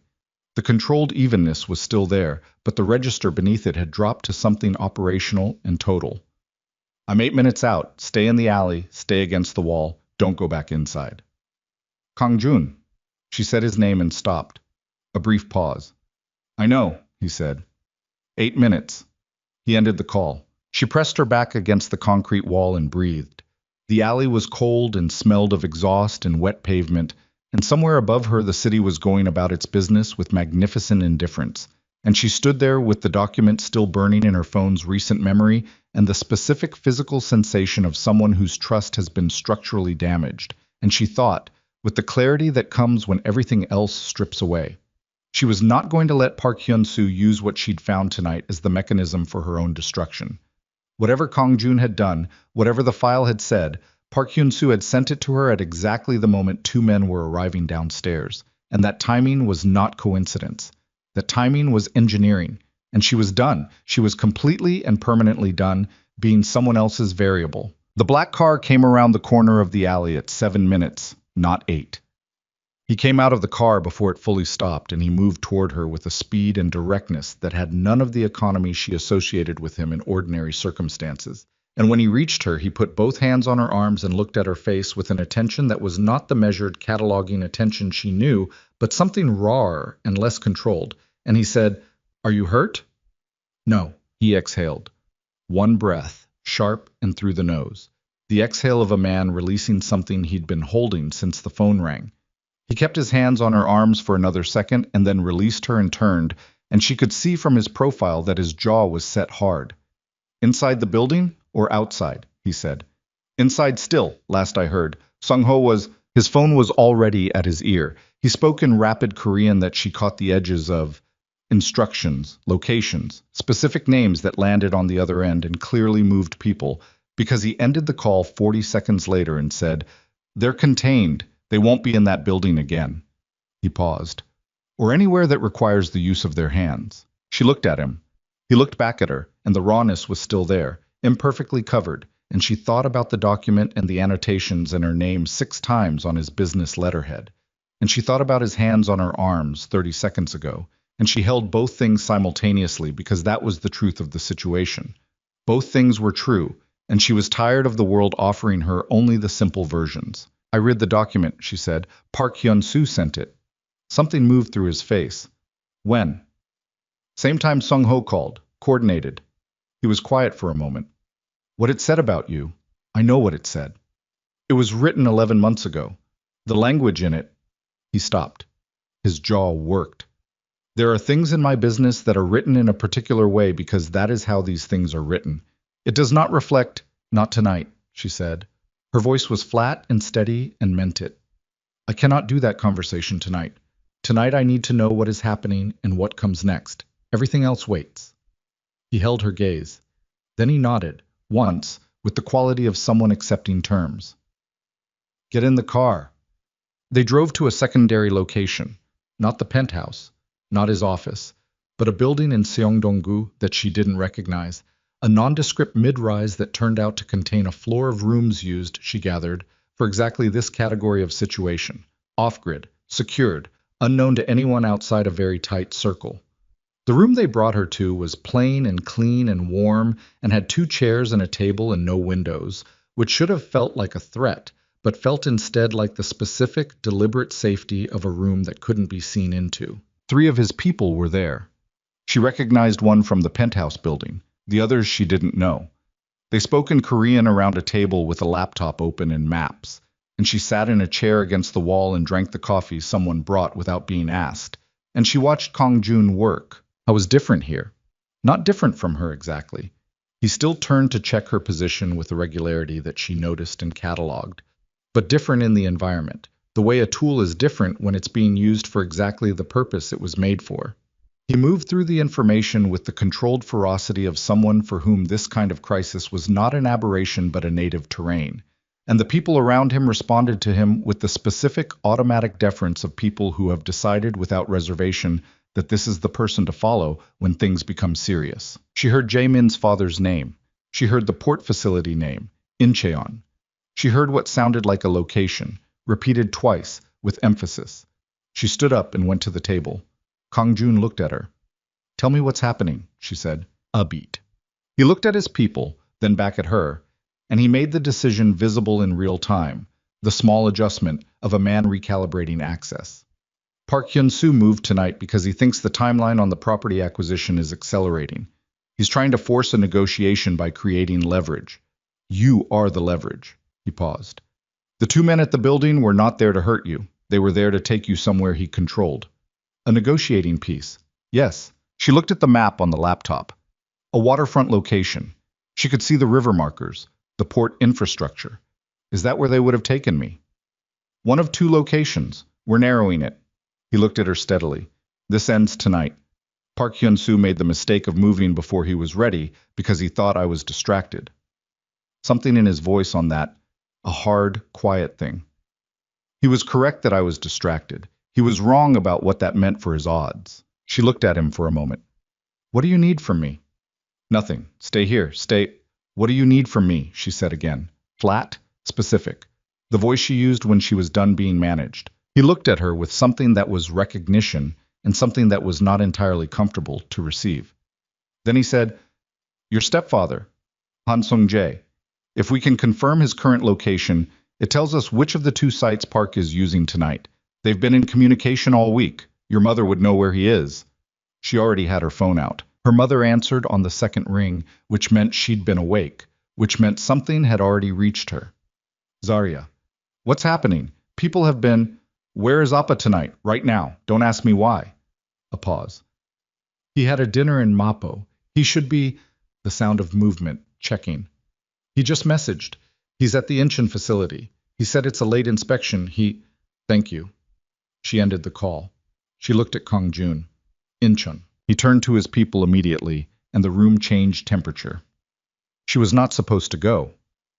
That had been made clear in the rapid, low-voiced exchange that followed, and she had accepted it for approximately 12 minutes, which was how long it took her to process that accepting it was not a choice she was actually capable of making tonight. Park Hyun-soo had used her as a variable for the last time. Whatever happened at that waterfront facility, she was not going to be sitting in a windowless room in Seongdong-gu waiting to be informed of the outcome of her own situation. She told Sung-ho, who had arrived at the secondary location 20 minutes after them and whose face showed nothing but whose eyes showed everything. He looked at her for a long moment, and then he said very quietly, "I'll get a vest." The drive to Incheon took 40 minutes at the speed they drove it. She sat in the back beside Sung-ho, and she did not look at her phone, and she did not speak, and she breathed with the steady, deliberate pace of someone conserving everything for what came next. In the front passenger seat, Kong Jun was on calls for 30 of those 40 minutes, speaking in the quiet, rapid Korean of someone coordinating multiple moving parts. And she watched the back of his head and the set of his shoulders, and she thought about the document and the annotations, and his hands on her arms in the alley, and the specific, terrible complexity of being a person who is simultaneously furious at someone and afraid for them. The port facility was visible from the highway approach. Industrial lights, the shapes of cargo cranes against the dark sky, the smell of salt water and diesel that hit when Sung-ho cracked a window. They came off the highway onto a service road, and the car slowed, and Kong Jun ended his last call and turned to look at her. And the look was not strategic or measuring or any of the looks she had catalogued over the past weeks. It was direct and undefended, and it had the quality of something said in a language with no other words for it. "You should not be here," he said. "I know. If something happens, I know." A pause. He looked at her for another second, and then he said very quietly, "Stay behind Sung-ho. Whatever you see, whatever happens, behind him." She nodded. He turned back to the front. The car stopped. Outside, the waterfront was dark and rain was starting. Not heavy, but the cold, insistent kind that got into everything.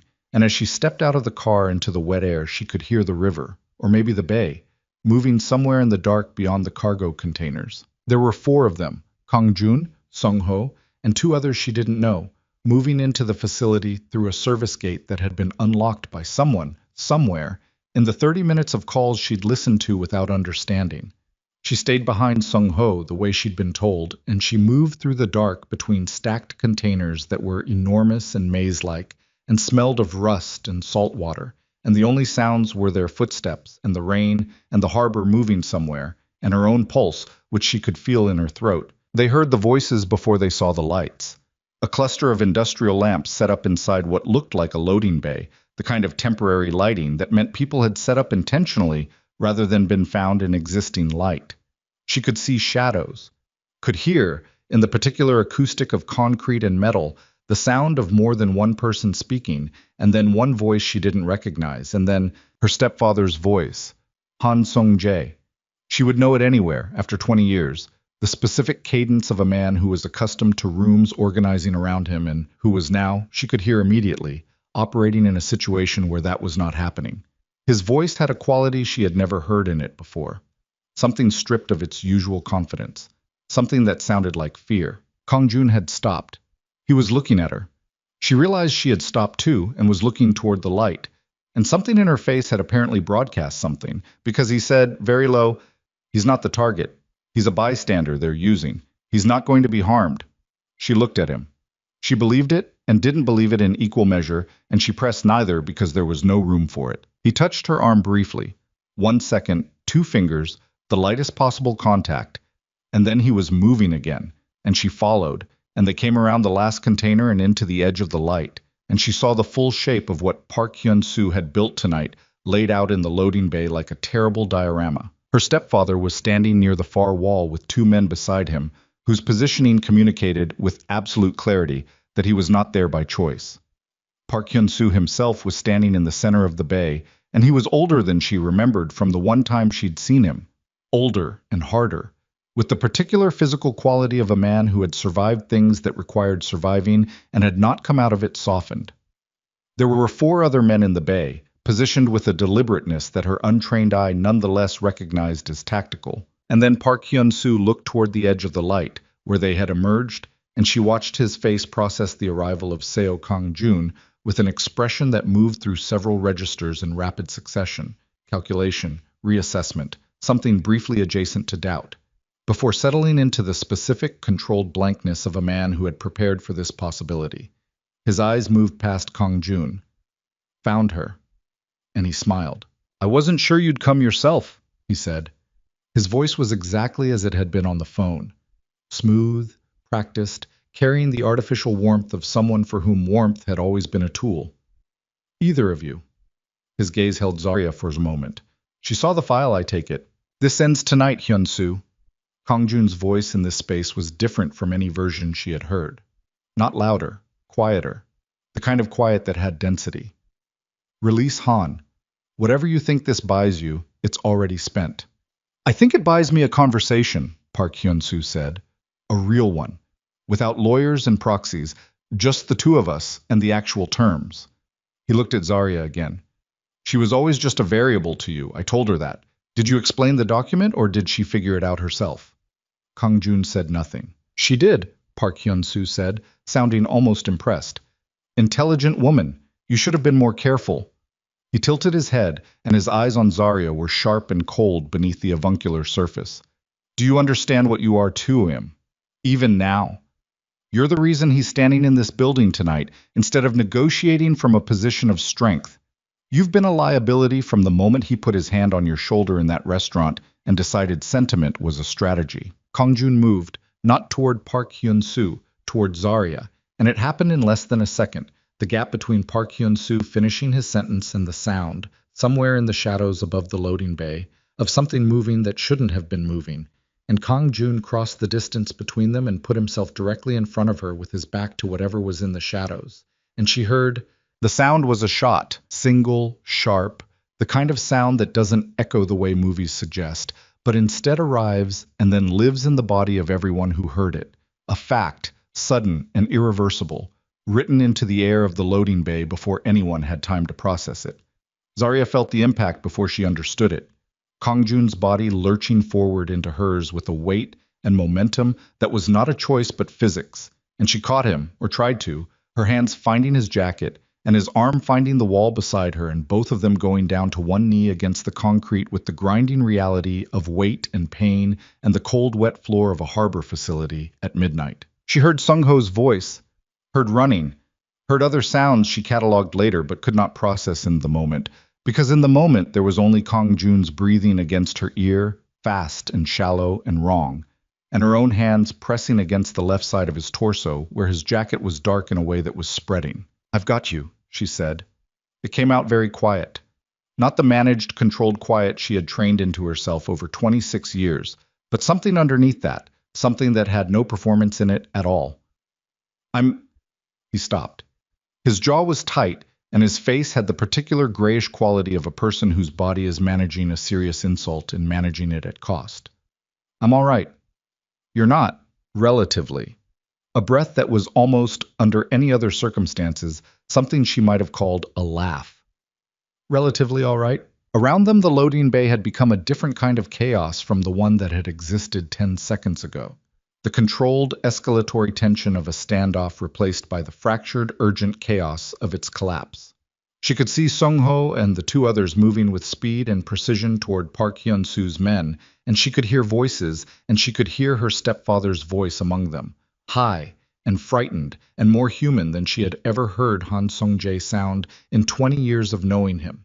And she stayed exactly where she was with her hands pressed to Kang-jun's side and her shoulder supporting his weight, and she talked to him in the steady, unbroken way of someone who understands that voice is an anchor. "Stay with me, keep breathing. Don't you dare manage this, just breathe."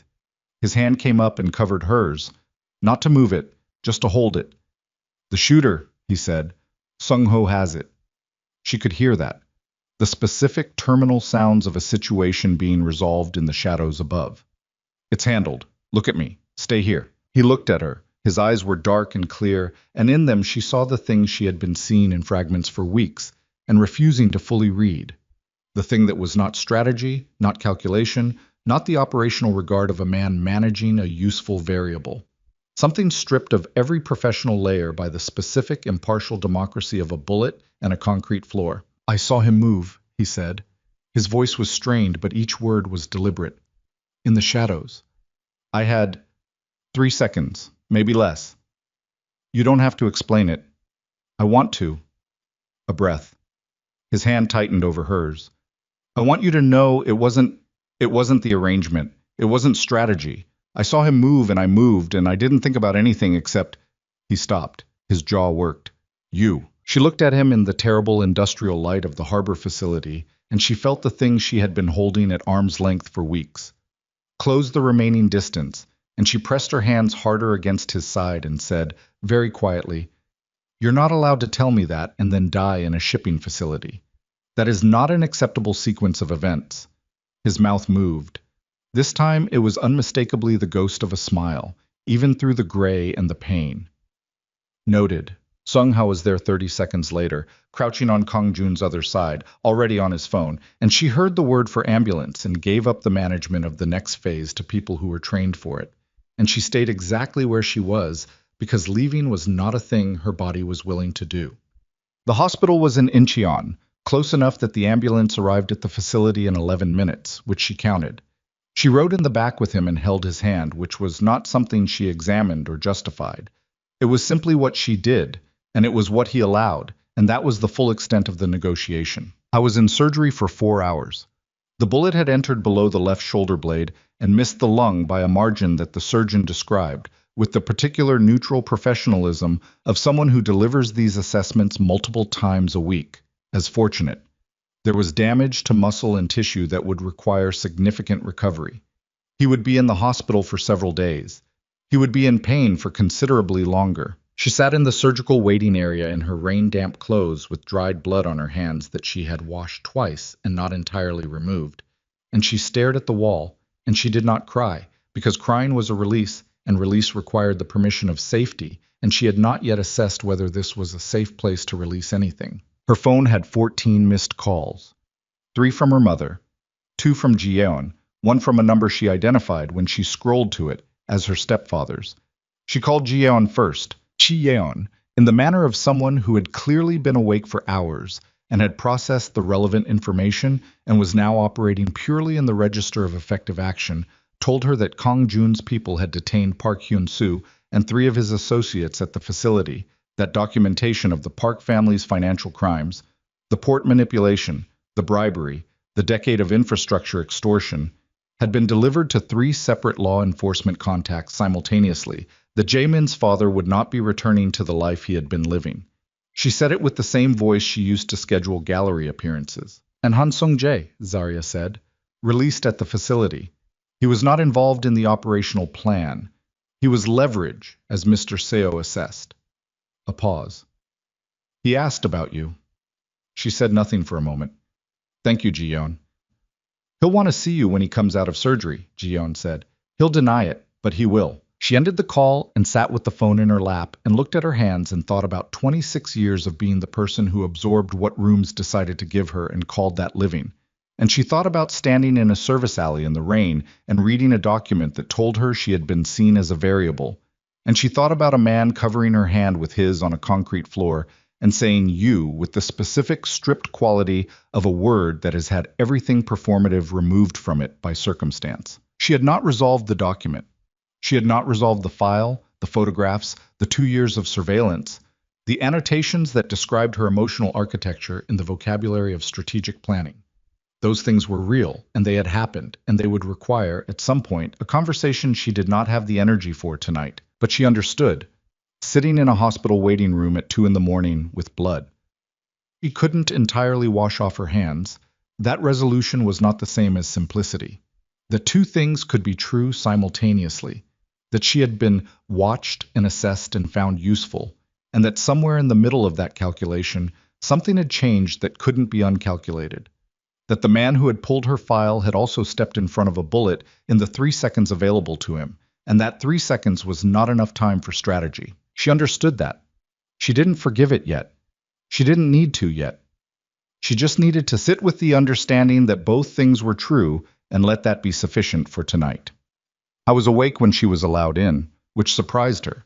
She had expected to find him sedated, reduced to the ordinary vulnerability of the unconscious, and instead he was in the bed with the particular rigid stillness of someone managing significant pain with maximum discipline and a face that, when she appeared in the doorway, changed by a fraction so small she would have missed it 6 weeks ago. "You're still here," he said. His voice was thinner than usual, the rawness of anesthesia and effort. "I was in the waiting room," Ji-yeon said. He watched her as she came in and sat in the chair beside the bed. "You should go home. Sleep. I will. I wanted to check first." She looked at him in the hospital light, which was not flattering to anyone and was especially unsparing for someone in the specific condition he was in, diminished by loss of blood and surgery and the particular vulnerability of the body when it has been seriously reminded that it is a body. She found that she could look at him like this without the complicated management of her own reactions that the past weeks had required. Something in the night had resolved that. How bad is it? Manageable. That's not a medical assessment. The medical assessment is 4 to 6 weeks, reduced mobility, physical therapy. He looked at the ceiling briefly and then back at her. "I've had worse." "That's not reassuring. It wasn't meant to be." A pause. His voice had the careful quality of someone choosing words under physical duress, which meant they were the actual words, not the managed ones. "Park Hyun-soo is contained," Ji-yeon told me. "His assets will be frozen within 48 hours. The documentation that was delivered tonight, it's comprehensive. He won't negotiate out of it." He paused. "Jaemin's position in his father's company is already public. The engagement announcement will be a footnote by the end of the week." She looked at him for a moment. "I don't care about Jaemin," she said. "I want you to know that. Whatever I felt about him, it's been over for a long time. Tonight clarified that completely." She folded her hands in her lap. "I didn't come here because of anything that started with him." He was quiet. "The file," she said. "I need to say something about it, and then I need you to hear it and not argue with it." "All right. What you did was wrong." She said it without heat, which made it land differently than heat would have. "Keeping that from me. Using what you knew about me without telling me you knew it. I walked into your office and I made a decision based on incomplete information and you let me make it, and that is, it's a violation. Even if what came after was real, it doesn't cancel." She held his gaze. "I need you to understand that I know the difference between the strategy and what came after, and I know the strategy was wrong, and I'm not going to rewrite it as something acceptable because the rest of it turned out to be true." He said nothing for a long moment. His eyes on hers were completely steady and completely open in the way they got in the late, undefended hours. The way she had learned was not a performance. "I know," he said. "I knew it before you said it. I'm not done." "I know that too." "I'm also not leaving," she said. "I want to be clear about that separately. I'm not leaving because I can separate the thing that was wrong from the thing that became real, and because I think you can too, and because I have spent my entire life walking away from situations that failed to give me what I needed, and I am finished. I am completely finished with walking away from things I actually want because the circumstances aren't clean." She paused. "Nothing has ever been clean. It doesn't get cleaner by leaving." He looked at her for a long time. The room was very quiet, and outside the window, Seoul was beginning the gray pre-dawn reconfiguration of a city, shifting from night into morning, the particular colorless hour when everything is possible and nothing has yet been decided. "You want this," he said, "not a challenge, not doubt, just the weight of someone needing to hear it said plainly." "I want this," she said, "under different terms, going forward." "Name them. No more files. No more using what you know about me before you tell me you know it. If something affects me, I hear it from you first, always." She met his eyes. "And you stop deciding what I can handle. I've been handling things longer than you've known I existed." "Yes," he said. "That's it? Just yes?" "I have 4 to 6 weeks of restricted mobility and a significant debt," he said, and his voice had the very faint, very controlled quality she had learned was as close as he came to dry humor. "I'm not in a strong negotiating position." She looked at him. She felt the thing in her chest that had been compressed for weeks, by the arrangement, by the discovery, by the night's violence and its aftermath, begin, cautiously, to take up its actual space. "Go to sleep," she said. "I'll be in the waiting room." "You said you were going home, Set." "I lied." She stood up. "Go to sleep." She saw his hand move on the blanket. a small reaching motion that stopped before it completed, the gesture of a man who is not accustomed to asking for things and has not yet fully learned how. She sat back down. She put her hand over his. He turned his hand and held it with the careful grip of someone managing pain and not willing to let go for a different reason entirely. She stayed until he slept, which took less time than she expected because his body was done regardless of what his will had to say about it. Then she sat for a while longer in the chair beside his bed, with his hand slack in hers, and the city going from black to gray outside the window. And she breathed the specific, depleted, alive air of someone on the other side of something enormous. The weeks that followed had the quality of reconstruction, slow, unglamorous, the work of building things that weren't built correctly the first time. Park Hyun-soo was formally indicted on financial crime charges that, when the full documentation was made public, ran to 47 pages and implicated 3 port officials, 2 city administrators, and a network of shell companies that had been operating for 11 years. Jaemin's involvement was peripheral. He was his father's son in the ways that mattered professionally and had profited from what he hadn't asked questions about, which was its own category of culpability and carried its own category of consequence. His finance company lost 2 major institutional clients within the week. His engagement to Yuna was not formally cancelled. It simply stopped being mentioned in any public context, which was its own form of ending. Han Sung-jae came to see her. He came alone, without her mother, which told her he had decided this needed to be a different kind of conversation than the ones their family was accustomed to having. And she met him in a coffee shop in Mapogu. Neutral ground, public, her choice. And he sat across from her with the look of a man who had spent several days arriving at something that cost him. "I was wrong," he said, "about the way I treated you, for a long time." He looked at his hands. "I told myself I'd provided what a father should provide. I was wrong about what that meant." She looked at him. Han Sung-jae was 61 years old and looked, in this light, more like a man than the concept of a patriarch she had carried in her mind for 2 decades, and that was its own strange, necessary revision. "You were absent," she said, "not cruel. There's a difference, and I know it, but absent has its own damage." He nodded. He didn't argue it or qualify it, which she respected in the way she respected any person who could receive an accurate assessment without flinching into self-defense. "I'm not looking for a different relationship than the one we have," she said carefully. "I don't need a father at 26 that I didn't have at 7, but I would accept an honest one, going forward, whatever that looks like." He looked at her for a long moment.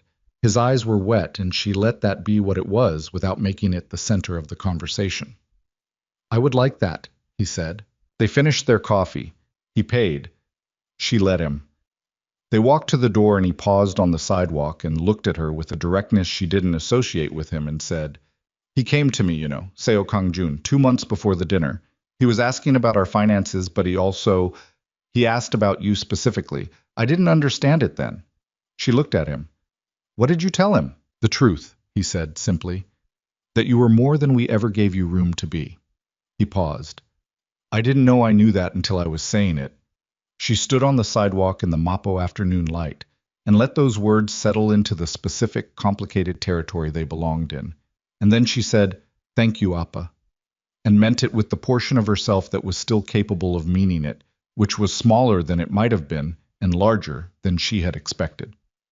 Her mother came later, on a Tuesday, which Zarya noted with a dark, private irony.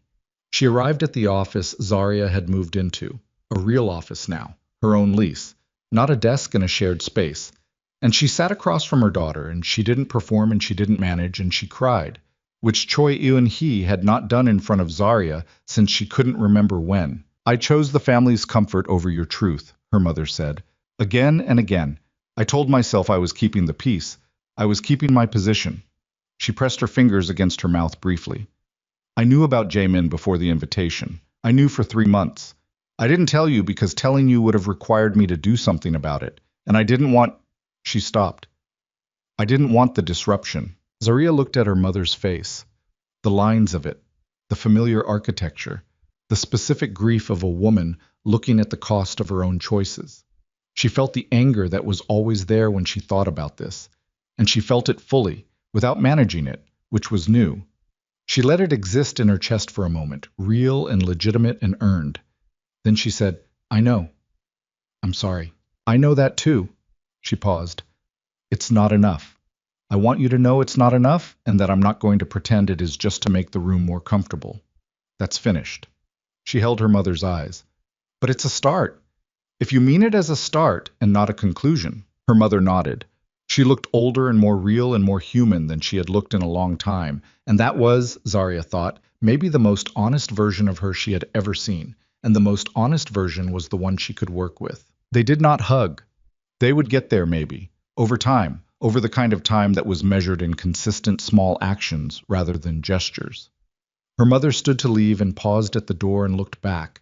And for a moment she looked at Zarya the way she must have looked at her when she was very small, with an expression that didn't have strategy in it. "You look like yourself," her mother said. "I don't think I've ever seen that before." Zarya said nothing, but after her mother left, she sat at her desk in her own office, and she thought about that for a long time. What? I was 6 weeks out of surgery when she saw him on the roof. It was early spring, the specific, tentative spring of soul that arrives still carrying cold in its pockets, the air clear and sharp, and the city below going about its enormous life, with the indifferent energy of a thing that does not mark human turning points. She had come up to check a venue measurement for an event she was planning in the building. She had a contract now, a real one, with a hotel group that had approached her based on a referral from, she had eventually established, someone in Kong Jun's business circle who had attended the Wednesday dinner where she had looked at a room full of important men and engaged exactly the right one. She had not asked him to arrange it. She had asked him, specifically and in unambiguous language, not to. She had asked Ji-yeon, who had confirmed with the diplomatic neutrality of a person who served one master but respected this particular boundary, that the referral had come because Kim Dong-soo had told two colleagues that the woman at CEO's table was the most socially intelligent person in the room. She would take that. That was hers. I was standing at the railing looking at the river when she came through the rooftop door, and he turned at the sound, and she saw immediately that he was moving better. The residual stiffness still there, still visible in the way he shifted his weight, but less. 4 to 6 weeks had been accurate. He looked at her the way he looked at her now, which was different from the way he had looked at her for the first weeks of the arrangement, and different again from the way he had looked at her in the hospital. Something in it more settled, more deliberate, the look of a man who has decided what he is looking at and stopped reconsidering. "Venue check," she said, holding up her notebook. "I know, Ji-yeon told me." He paused. "I wasn't waiting." "I didn't say you were." A beat. The city moved below them, its thousands of lives going forward without pause, and the Han River held the evening light in long silver lines, and the air smelled of spring and the particular mineral quality of height. "How's the shoulder?" she said. "Better." He turned back to the railing and she came to stand beside him, not touching, the space between them, the kind of space that is a choice and not a distance. "The physical therapist says another 4 weeks and it's full function. Good." "My mother wants to meet you," he said. "The actual version, not the story." She looked at him. "Is that your way of asking?" "It's my way of telling you she asked, and I said I would pass it along and the decision was yours. Diplomatically handled. I've had practice." He paused, and she heard in the pause something that was not the calculated quiet she had learned in the first weeks, but the ordinary human quiet of someone who has things to say and is taking the time to say them correctly. "I'm restructuring the business. The parts that operated in sectors I inherited rather than chose. I've been working on it since the hospital." She looked at the river. "Why are you telling me?" "Because it affects what I am, and what I am affects the relevant terms." He glanced at her, and the glance had that quality she had never found a clean word for. Not soft, not calculated, something that lived between them without a category. "I'm not doing it because you asked me to. I'm doing it because lying in a hospital bed for 3 weeks gives a person a useful amount of time to look at the things they've built and ask whether they built them because they wanted them or because they were available." She considered this. And some of it I wanted. Some of it was available, and I was young enough and angry enough to take everything that was available without distinguishing. He was quiet for a moment. "I've been distinguishing." She nodded. The city below was beginning its evening shift. Lights coming on in apartment windows. The river going from silver to gold to the deep, moving dark of full night. Seoul doing what it did every evening without requiring anyone's permission or attention. She thought about 26 years of standing at the edges of things. She thought about a pale cream envelope on a kitchen counter and a burgundy dress, and the decision, made somewhere between the third reading of a gold script name and the first glass of wine at a table that had never entirely wanted her, to stop diminishing herself to fit the space she'd been assigned.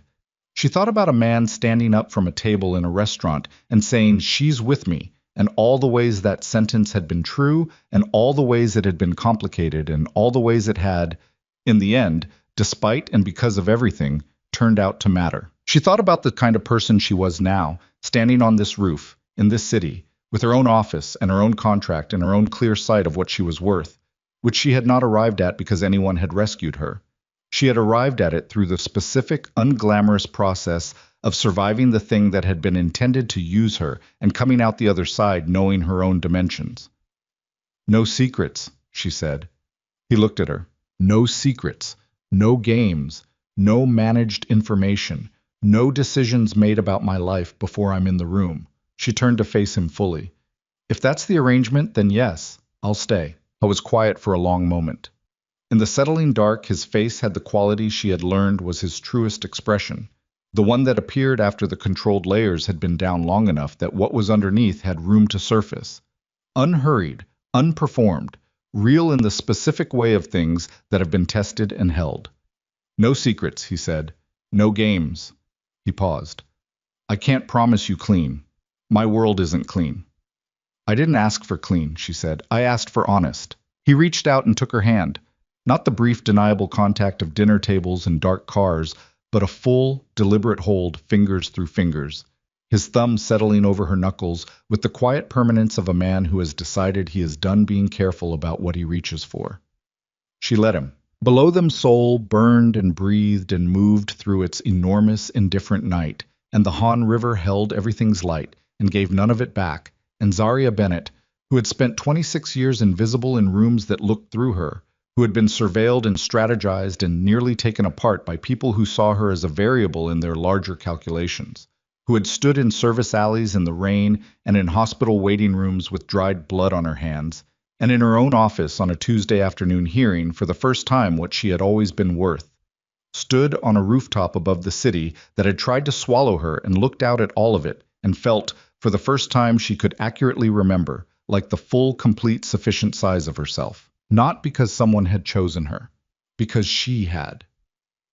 The city lights shimmered on the water below, and the spring air moved through the space between them, and neither of them spoke, because some things are large enough that they don't need words to hold them, and what they had built, through strategy and betrayal and blood, on a harbor floor and every difficult, honest conversation in a kitchen at 2 a.m, was exactly that kind of thing, large, real, fought for, theirs,